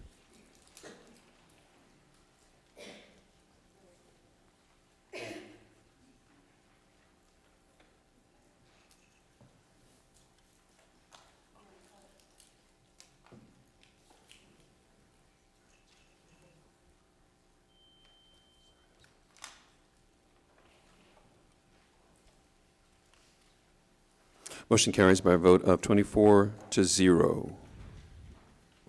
The next item on our agenda is proposal number 198, referred to Metropolitan and Economic Development Committee. Chairwoman Lewis. Thank you, Mr. President. Proposal number 198 amends the code to establish the Miles Square Economic Improvement District to provide a funding mechanism for various projects and services within the Miles Square area. Dennis Dye, downtown resident, and Mr. Rick Hertz, Investment Group Regional Vice President, appeared before the committee and gave a brief presentation. Mr. Dye stated that Indianapolis is a national success story with a history of outstanding public and private investments. He stated that Indy is one of the top 5 downtowns in the country. Mr. Dye also shared that the Economic Improvement District could provide safety and security, including addressing the growing issues with panhandling, homelessness, as well as help with other downtown issues. Several constituents spoke in favor and in opposition of the proposal. The committee voted to send the proposal to the full council with no recommendation by a vote of 7-2, with Councilor Jackson and Mowry casting the negative votes. Mr. President, I so move. Second. Councilor Miller. Thank you, Mr. President. Yes, as the sponsor of this, but I know it has the support of the other downtown councilors as well, I commend the work of the steering committee that has spent countless time. In fact, going back in committee, they talked about, really this started with the Velocity Project years ago, 2014 perhaps, as far back as then. This need to realize, what do we need to take our downtown to the next level? They shared surveys showing how on cleanliness, beautification, we're actually trending down a little bit, which is scary. And the need for taking greater attention to the hundreds of millions of dollars of public assets, that's public dollars rather, that's our money, that's been used to develop our downtown. So I commend the work of going to so many property owners, over 800, almost 900 if I remember right, and trying to get these votes. I know it was an immense amount of work, and I am still very proud to sponsor it. I would look forward to supporting it tonight and hope folks would support it, and I would indeed make a motion to approve Proposal 198 tonight. Thank you, Mr. President. Motion has been properly moved and seconded. Are there comments from councilors? Council Holliday. Thank you, Mr. President. Not as much a comment, but I think I need to abstain on this vote tonight. At least one of the suggested board members, should this pass, would be a customer of mine. Thank you. Thank you. Any additional comments from councilors? Seeing none, we will proceed to the board for our vote.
The motion fails by a vote of 8 to 15 with 1 abstention. The next item on our agenda is proposal number 206, referred to Public Safety and Criminal Justice Committee. Chairman Robinson.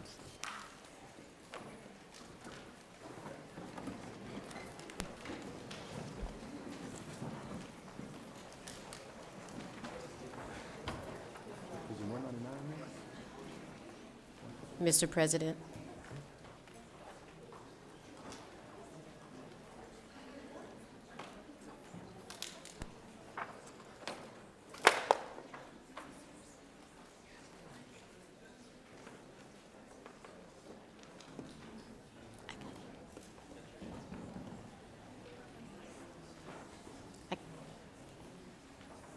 Thank you.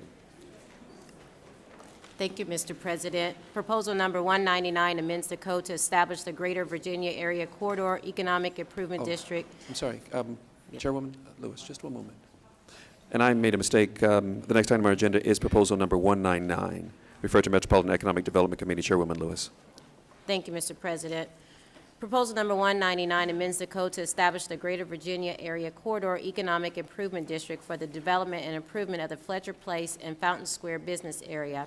Councilor Miller stated that the Fountain Square and Fletcher Place are interesting areas because they are shared by 3 councilors, which are all in support of the proposal. Kelly Mergoat, I'm sorry for mispronouncing your last name, of Solution LLC, and Mr. Craig appeared before the committee and gave a brief presentation. Mr. Craig stated that he represents the owners of several addresses within the Greater Virginia Avenue corridor and went on to share that collectively the ownerships are a little more than 25% of the assessed value of the properties within the Greater Virginia corridor. Several constituents spoke in support of the Economic Improvement District. They stated that they will give the opportunity to raise funds for growth and development and the ability to self-govern and the ability to make decisions in a quicker manner. The proposal passed out of committee by a vote of 9 to 0. Mr. President, I so move. Motion has been properly moved and seconded. Are there comments from councilors? Council Holliday. Thank you, Mr. President. Similarly to the last proposal, I think I need to abstain from this one again. Some projected board members, if this was to pass, would be customers of mine. Very good, thank you. Any additional comments from councilors? Councilor Mascari. Thank you, Mr. President. This is partially my district. These folks have worked really hard on putting this together, unlike the other one that was presented a few minutes ago. I think they've been working on this thing for about 18 months. I've been to a couple of the meetings. They may have them during the middle of the day, but I urge everyone to go ahead and vote for this. They're not raising millions of dollars, so thank you. Councilor Adamson, you had a comment. Thank you, Mr. President, and I appreciate Councilor Mascari's support on this proposal, but I do want to correct the record for Proposal 198. the supporters of that proposal did work for years on that proposal with continually moving goalposts on that. So they are to be commended as well. It was a very large proposal, very large, daunting perspective that they were working with, and it was an uphill battle from the beginning. So, but to his point there, this is an animal of a totally different color, and it's definitely got the support of the community. And I'm looking forward to everyone supporting this as well. Thank you. Thank you. Are there additional comments from councilors? Councilor Miller. As the other councilor that has a portion of Fountain Square, kind of wild, the areas, and then has Fletcher Place entirely, the area is kind of divvied up among three of us. Yeah, I really appreciate the support that all the co-sponsors have given. I hope the council will support this as well. I was in support of the downtown EID also, but I do think the distinction is important for those that, for whatever reasons, did not support that one. I do ask that you consider this. This is the second attempt. The first time Fountain Square did it, they were the first EID to come to the council. It was a new concept to us as a council. It was a new concept to the area. They've learned a lot, and they have worked very hard to get their support this time around, and I do hope the council will back that support tonight. Thank you, Mr. President. Thank you. Any additional comments? All right, seeing none, we will proceed to the board for our vote.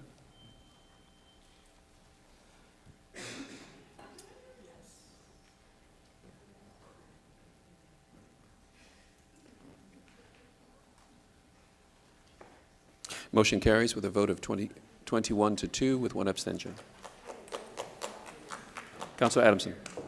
Thank you, Mr. President. I want to thank all the members here. This is history in the making for a second time. This is a really important step for the Fountain Square community, and now we have 2 communities that'll really be taking advantage of this tool that not many in the city have been able to take advantage of. So thank you all. The next item on our agenda is proposal number 206, referred to Public Safety and Criminal Justice Committee. Chairman Robinson. Thank you, Mr. President. Proposal 206, 2018 approves a transfer of $82,000 in the 2018 budget of the Forensic Services Agency to purchase forensic instrumentation and equipment for the drug chemistry and crime scene sections. Larry Schultz, the Deputy Director of Forensic Operations, the Marion County Crime Lab, stated that this proposal is requesting a transfer of $82,000 from Character 1 to Character 4 to purchase forensic equipment, helps them test controlled substances and process crime scene evidence. He said that the amount of evidence they have been seeing has increased by 22% in the last year. Councilor Simpson moved, seconded by Councilor Feaster, to send proposal 206 to the full council with a due pass recommendation. Motion carried by a vote of 6-0. Mr. President, I so move. Motion has been properly moved and seconded. Are there any comments from councilors? Councilor Feaster. Thank you, Mr. President. I'd just like to weigh in for a second because being on the Public Safety Committee, I've heard presentations from a Forensic Services Agency for a number of years, and they are extremely frugal with their money. And I think they do a fantastic job considering the number of cases that they have that come before them on a daily and sometimes hourly basis. So I'm definitely in support of this proposal and would like to commend them for their work. Additional comments from councilors? All right, seeing none, we'll proceed to the board for our vote.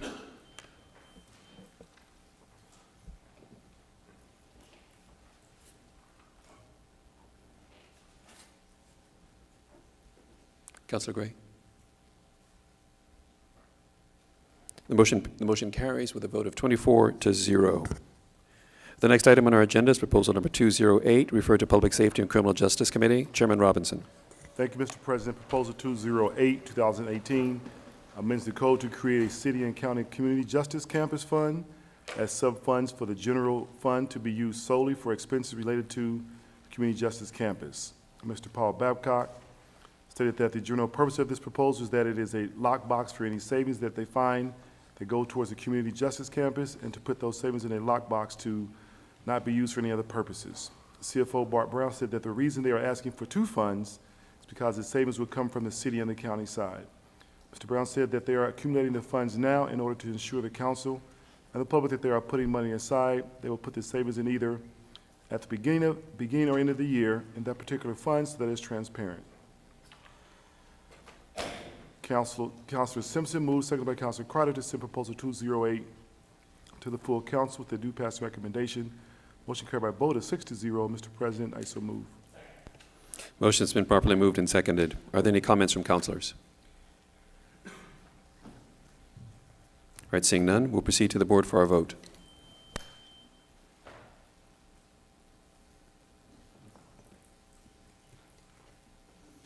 The motion carries by a vote of 24-0. The next item on our agenda is proposal number 211, referred to Public Works Committee. Chairman Adamson. Thank you, Mr. President.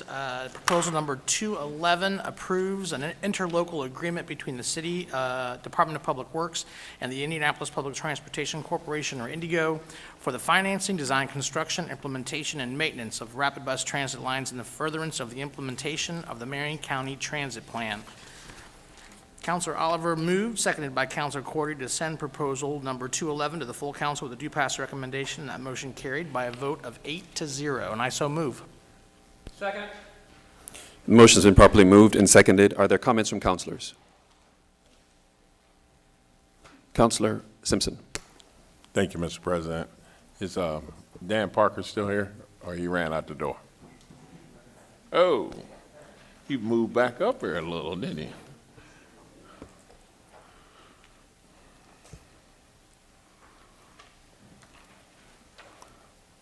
I know you came before the committee. I just wanted to ask you the question, is proposal 211 meet all the standards that you expect out of this proposal? Yes, this was a long process, but a healthy one between INDIGO and Public Works, and we fully support the proposal in front of you. How will you deal with indifferences if something doesn't go outside of this proposal? Well, I believe there's a healthy relationship between the two offices, and Mike Terry knows where to find me, and I know where to find him. Okay, thank you. Are there any additional comments or questions from councilors? All right, seeing none, we will proceed to the board for our vote.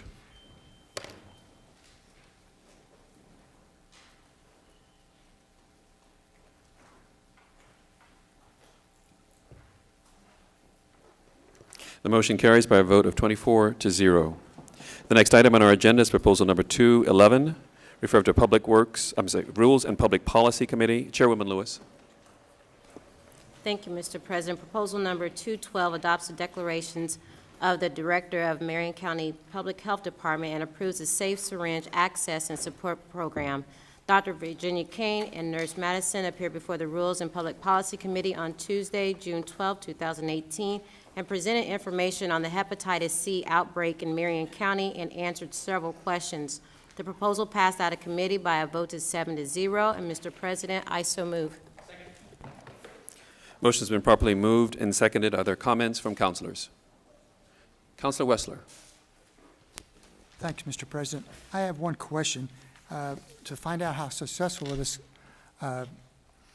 special ordinance will be, I would like to see if it can have every year report to the council on the failures or is working out and lower the amount of people with an infection or disease. Is Mr. Babcock still here?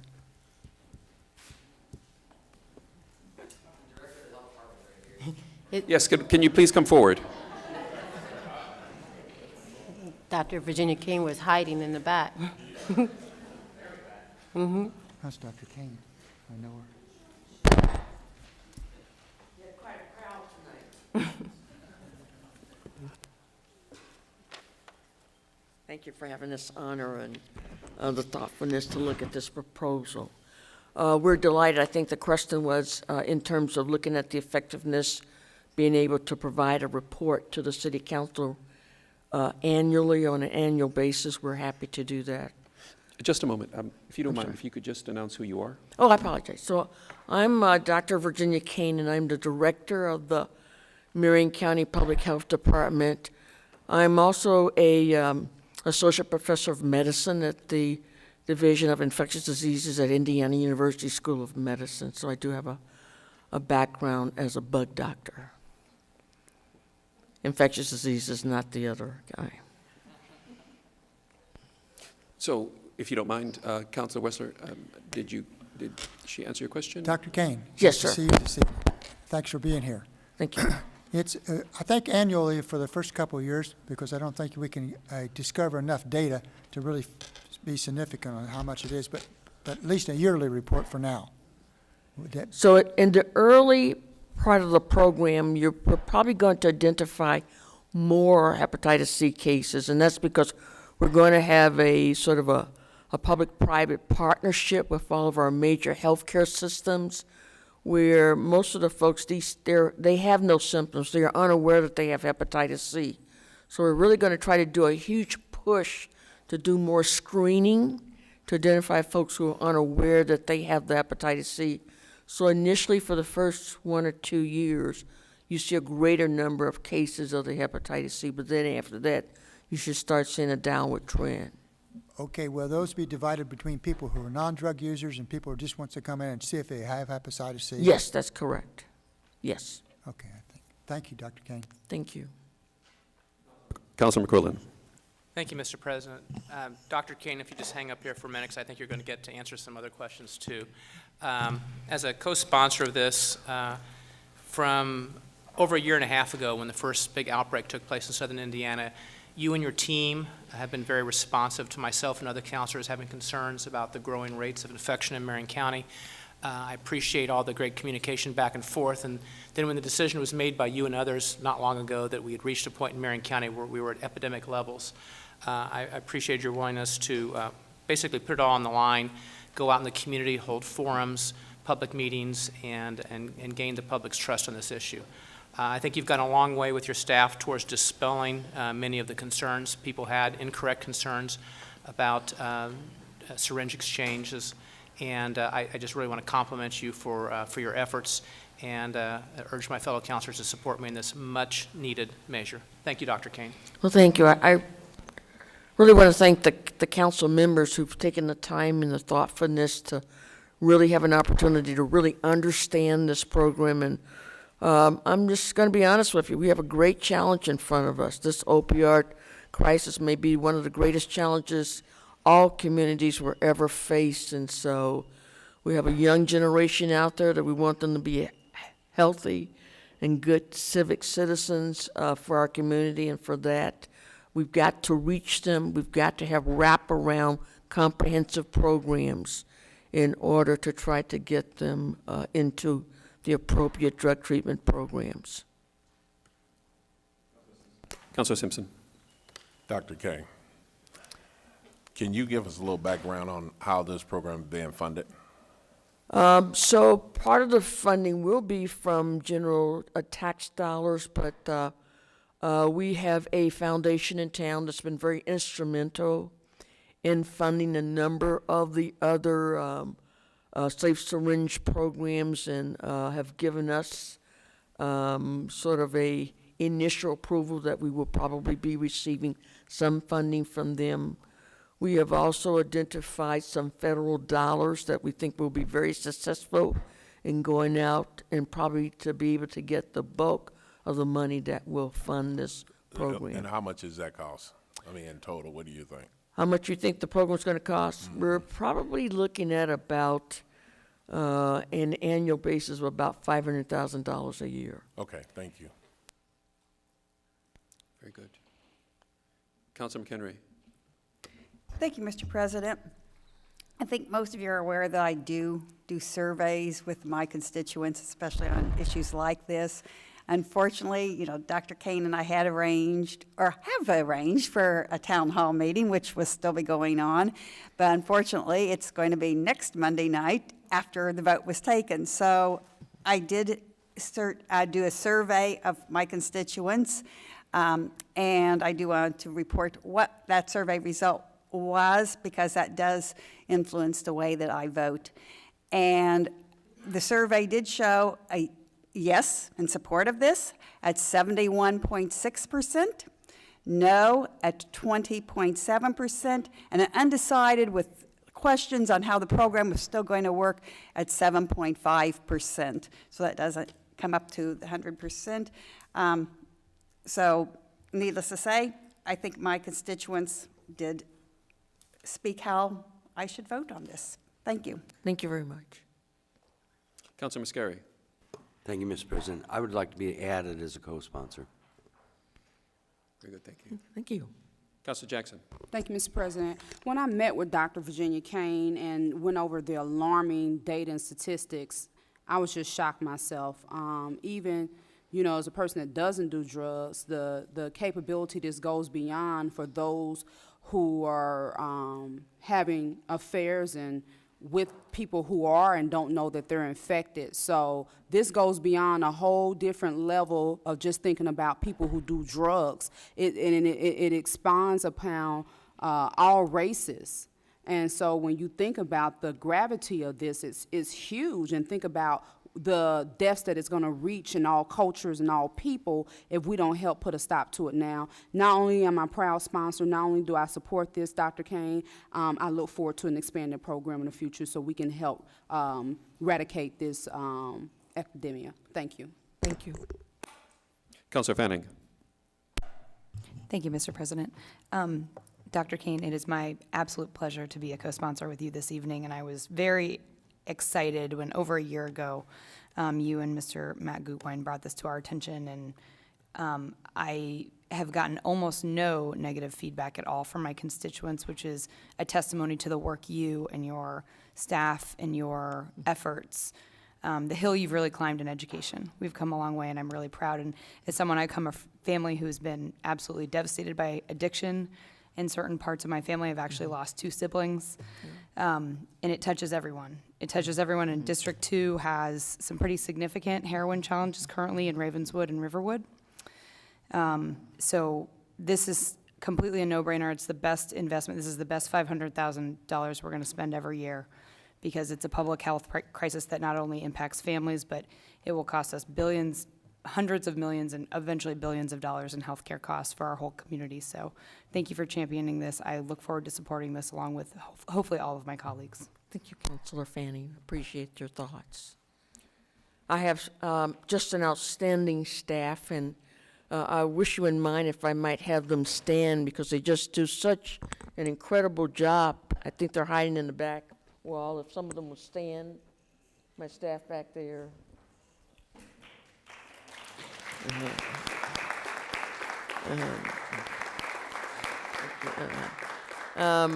Madison, if you'll just come up to the front here, is just a remarkable person, and amazed at how young she is in helping to take part of the leadership role in regard to this. She is a nurse epidemiologist, has a lot of skills and training, so, and I have just talented folks just lying behind her who have such a strong commitment. They really love the job that they do, because they really want to make a difference. And we were shocked that about 30 to 40% of these new cases are a much younger generation. We're seeing them at ages 18, 19, young adults that you would see in college that are being impacted by this epidemic. So it takes a little youth sometimes to reach the other youth. Excellent. Councilor Oliver. Yes, first I want to acknowledge the well-written editorial that Councilor McQuillan had in this morning paper this morning. Thank you very much. But Dr. Kane, I heard you before on this subject. Something that was not covered, I'd like to ask now if you can answer it, and deal with if a doctor or nurse or someone passes on a syringe or something that had not been sterilized, and it creates an epidemic. And we have one or more consenting individuals passing a dirty needle or something, and it's causing an epidemic. My question is, where does the law enforcement come in at? If it's HIV and a person knowingly passes it on, something is, that's addressed by law enforcement. Where are we at on that question on this one? So just let me just say that if we are, any individual that is doing something that is an illegal activity, if there are illicit drugs that are on them, or if they're caught in the act of doing it, my understanding from law enforcement that they're going to be very strong and follow the law, and those people will be at risk for the stipulations that a community have. So that's not going to disappear. So they're not going to, turn away. So if someone is doing something illegally, or if they're having illegal drugs, they will be arrested. Thank you, ma'am.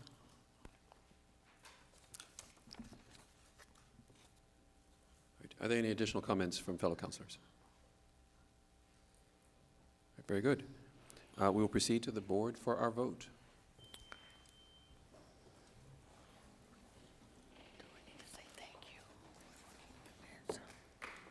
Whoa,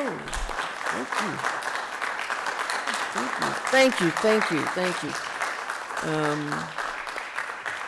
you. Dr. Kane, let me at least announce the results. The motion carries 24-0. Dr. Kane, if you have additional comments? Yes, I just do. I just think you are an amazing group of counselors.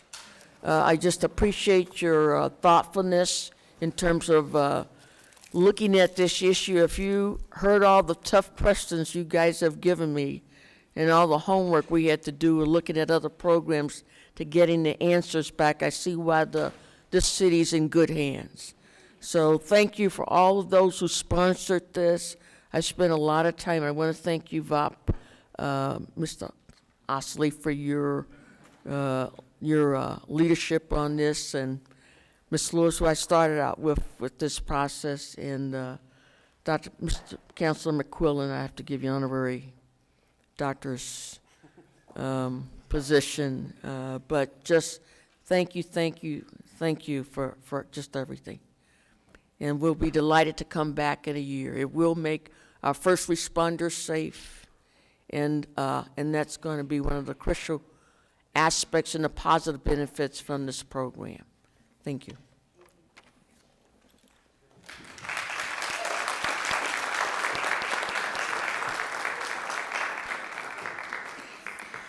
There is no business under Special Service District Councils. There is no business under new business. The next item on our agenda is announcements and adjournments. Mr. President, The chair recognizes Councilor McQuillan. thank you, Mr. President. I've been asked to offer the following motion for adjournment. By Councilor Holliday, in memory of Wanda L. Mulkey and Dexter Cundiff. By Councilor McQuillan, in memory of Richard J. Kraft. By Councilor Adamson, in memory of Sandra Sue Rensler-Geiger. By Councilors Cordy and Feaster, in memory of Denny Dresch. By Councilor Cordy, in memory of Cherry Cordy, Jerry Lynn Foster, and Oaklis Okie J. Harold II. By Councilor Osley, in memory of Charles Tompkins. By Councilor Wessler, in memory of William Doug Barnett and Glenna McAtee. By Councilor Feaster, in memory of John Cummins, Edward D. Barnes, Jack Sheets, John Chandler, Russell Rourke, Richard Crenshaw, Leroy Callahan, and Earl Hanklins. By Councilor Gray, in memory of Donna McMillan. Mr. President, I would like to move the adjournment of this meeting of the Indianapolis City County Council in recognition of and respect for the life and contributions of those persons I have here specifically named. I respectfully ask the support of fellow councilors. I further request that the motion be made a part of the permanent record of this body, and that a letter bearing the council seal and the signature of the president be sent to the family of each person advising of this action. Thank you, Councilor McQuillan. Hearing no objections, the motion is received and the requests are so ordered. Hearing no further motions, we are adjourned.